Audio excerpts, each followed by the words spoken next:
Number 15. Dancing Plague of 1518. In July 1518, a woman named Fratrophe turned onto a narrow street in Strasbourg and began dancing. Not a waltz, breakdance, or foxtrot, but a tortured, spasm-like involuntary dance fever that gripped her for days.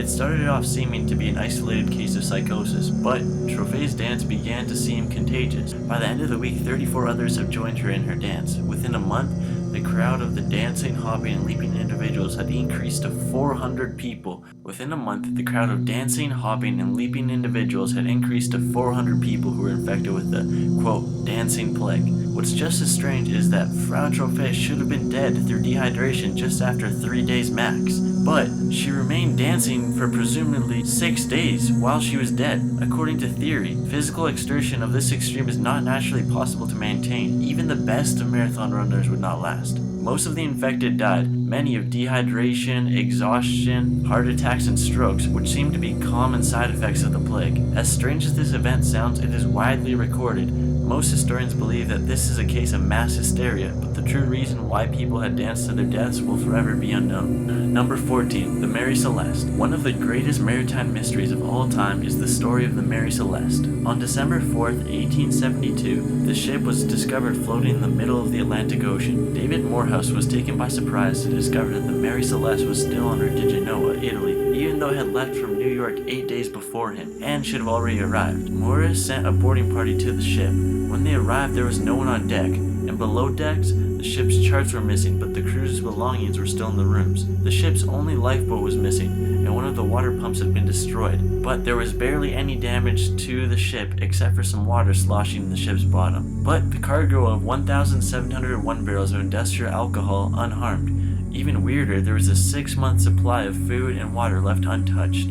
The crew had simply vanished. The ship had little to no damage.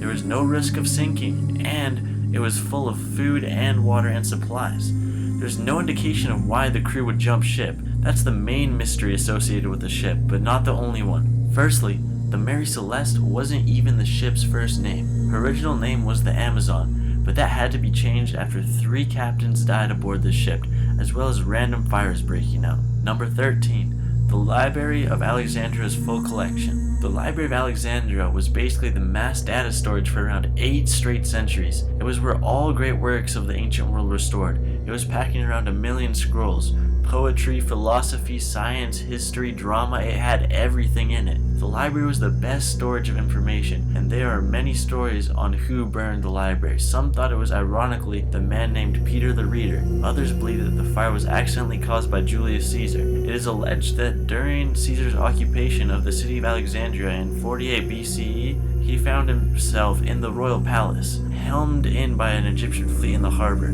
For his own safety, he had his men set fire to the Egyptian fleet, but the fire got out of control and spread through the parts of the city nearest the shore, which included warehouses, depots, and some arsenals. Imagine what the world would have been like if the untold wealth of information this library contained had survived. There could be great advancements in science, math, etc. in the world we know today. Once the largest library in the ancient world, containing works by the greatest thinkers of antiquity, including Homero, Plato, Socrates, and many more that will remain a mystery that will never be solved. It is quite painful to read. For example, Archias of Samos totally figured out that the earth revolved around the sun in the 3rd century BCE, but his proof was in the library's collection. But we'll never know how he discovered such a revolutionary breakthrough all those millenniums ago. Number 12. The Lost Colony of Roanoke. In the early days of the colonization of the Americas, it was not uncommon for people to go missing in the wilderness. But then a whole colony vanished. That was unthought of, and it happened at Roanoke Island, North Carolina in August 1950. The colony was established 3 years before an estimated 115 English settlers led by Governor John White. John White departed to England for more supplies a few months after his arrival, leaving his family behind. But just as he arrived in England, a major naval war broke out between the Spanish and the English, prompting Queen Elizabeth I to call on every available ship to confront the mighty Spanish Armada. White was prevented from returning to his family for 3 years because of this political turmoil in Europe. But when he finally did come back to Roanoke, nobody was to be found. The entire colony had vanished into thin air. The only thing left was the word Crotano, carved into a tree. Crotano was the name of the island near the Roanoke. which was home to a Native American tribe. There are many theories on what happened to the colony. Maybe they were killed or abducted by Native Americans. Another theory is that they tried to sail back to England on their own and got lost at sea, or that they had met a bloody end at the hands of Spaniards who had marched further up from Florida. It is within the possibilities that they moved further inland and were absorbed into a friendlier tribe, but there is still no real consensus about what happened from 1587 to 1590 in the fledgling settlement, which is one of the spookiest unsolved mysteries in American history. Number 11. Who was Kaspar Hauser? On May 28, 1828, as a major holiday, the streets of Nuremberg were almost empty. Between 4 and 5 o'clock in the afternoon, a shoemaker who lived in Ushlov Square noticed a strange boy of between 15 and 18 years old, dressed in a coarse peasant clothing, who was walking strangely as if drunk. When approached, he handed the man a letter addressed to the military captain. He could barely speak, walk, or use his fingers, and was wowed by the simple sensation of cooked food and fine clothing. The boy appeared to be in extreme pain and wept continuously, pointing at his feet. The shoemaker and his servants tried to talk to him, but the only answers he got were, "I don't know, and I would like to be a rider the way my father was." When finally presented to the military captain, he was spellbound at the captain's uniform, but like everyone else, the captain could get no sense from the boy. Finally, he was given a piece of paper and a pen, and to everyone's surprise printed Kaspar Hauser and mature writing.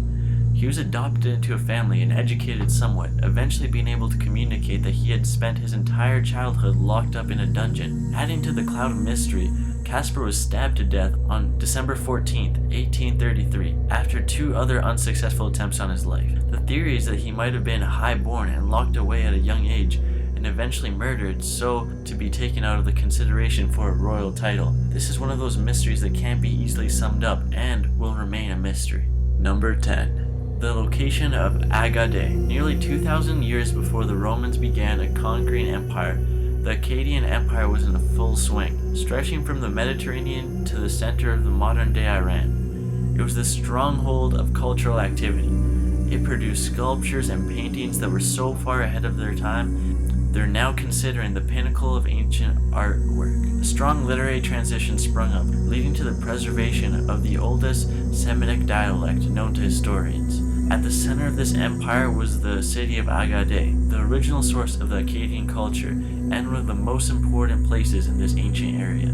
The empire has influenced events as far away as Babylon and modern-day Oman. Even today, we have no idea what happened to this powerful empire. All we know is that it collapsed, possibly as a result of an invasion, but it could have been anything. We don't even know where its capital used to stand.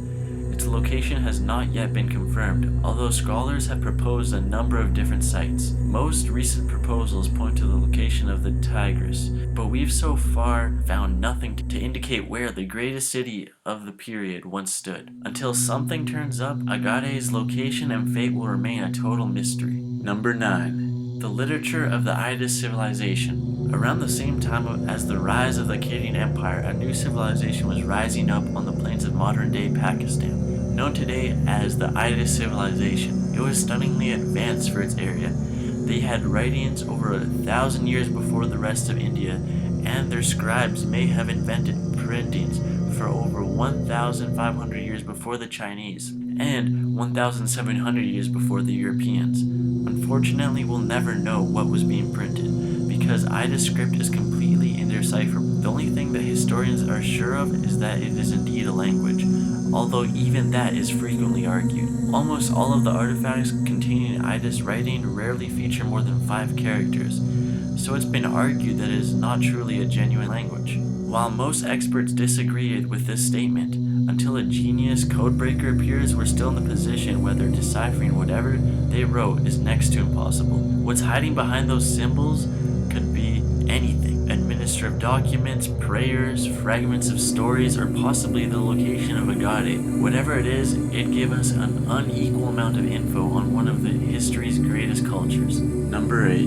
The Fate of Boudicca, a gigantic Celtic warrior queen who destroyed the capital of Rome and Britain, sacked London, and according to the Roman historian Cornelius Tacitus, her army killed as many as 7,000 civilians in Rome, rushing to cut throats, hang, burn, and crucify. Boudicca remained a household name nearly 2,000 years after her death.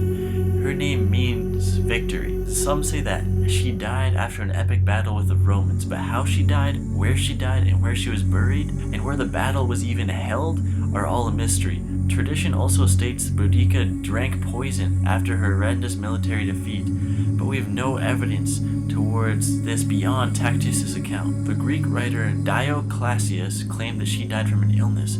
According to Dios, she had a lavish burial, which is the origin of the rumor that she is currently held somewhere under King Cross Station. But this is most likely false because it goes against nearly everything we know about the death customs of the Iron Age Britons. Even the site of her famous defeat has been lost to history, which is incredible because it would have been a battle that shaped Britain for the next few hundred years and killed over 80,000 people. Number 7. What Genghis Khan looked like. Genghis Khan was the founder and the ruler of the largest and most powerful empire in history. Everything about him is so well studied that hopefully the age-old mystery surrounding him, like the location of his tomb, may soon be solved. There is one puzzle that we have been guaranteed to never solve. We have no idea what the Great Khan looked like, which is incredible for a narcissist who killed so many millions of people it affected the planet's climate. The Khan left clues as to what he looked like. Not a single portrait or sculpture ever survived, if there were ever any, originally.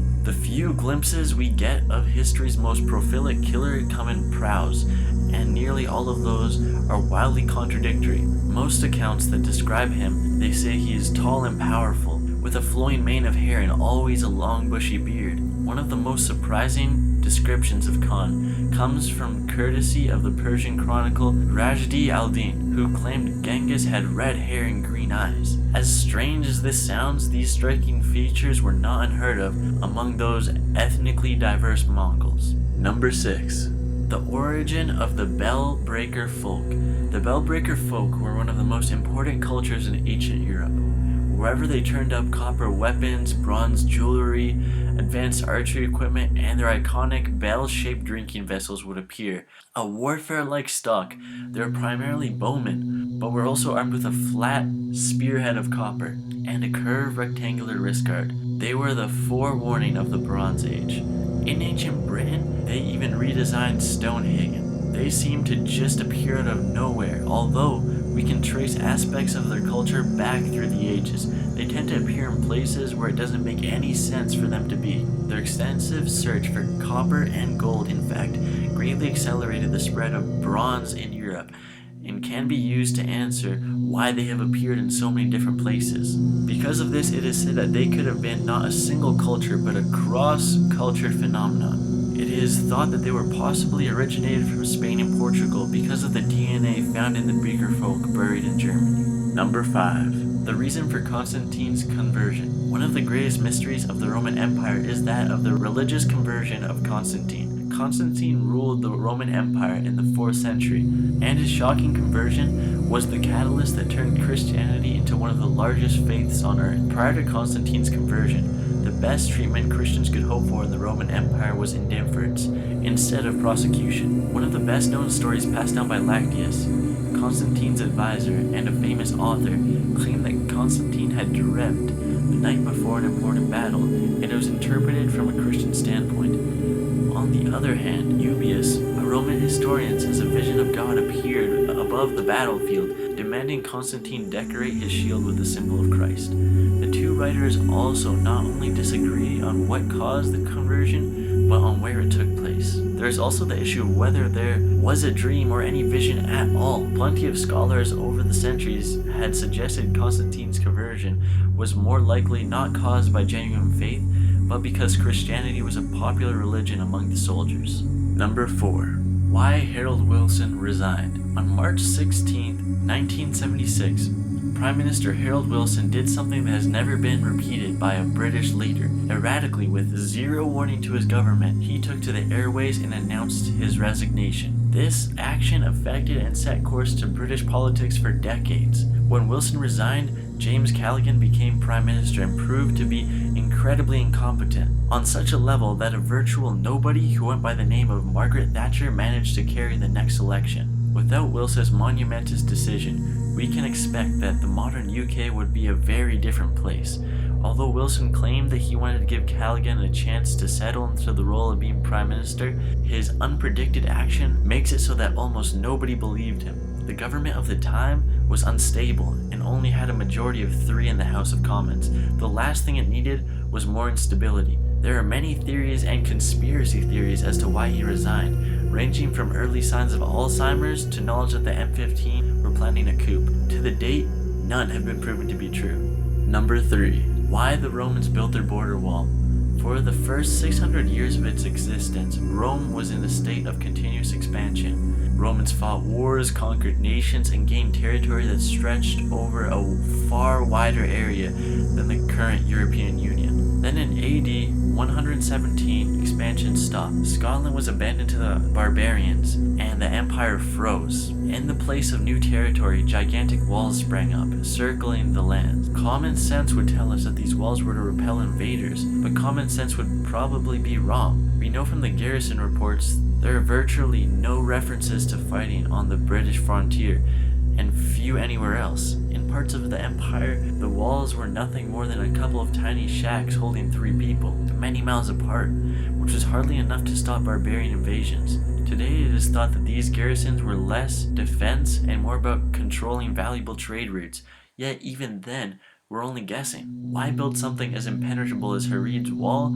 just for trade? The billeting of all of the available men at the frontiers let the barbarians sweep over the empire once they broke through. So the reasons for the walls would help us understand why Rome finally fell. It would also teach us a thing or two about our own border walls. From the US-Mexico wall to India's border with Bangladesh. Number 2. Nearly everything about early Anglo-Saxon times. The question for historians is always how reliable a source is. This stops us from accepting hoaxes at face value or drawing important conclusions from the ravings of madmen. But what if the ravings of a madman are all you got? Welcome to the study of the early Anglo-Saxon Britain, where everything we know comes from the writing of a single deranged monk. Gildas was clearly insane. Obsessed with the end times, his only major works was a screed writing against the post-Roman kings of Britain, condemning them for their excesses. This screed is our only contemporary account of that period. It is so full of holes that it just creates more mysteries.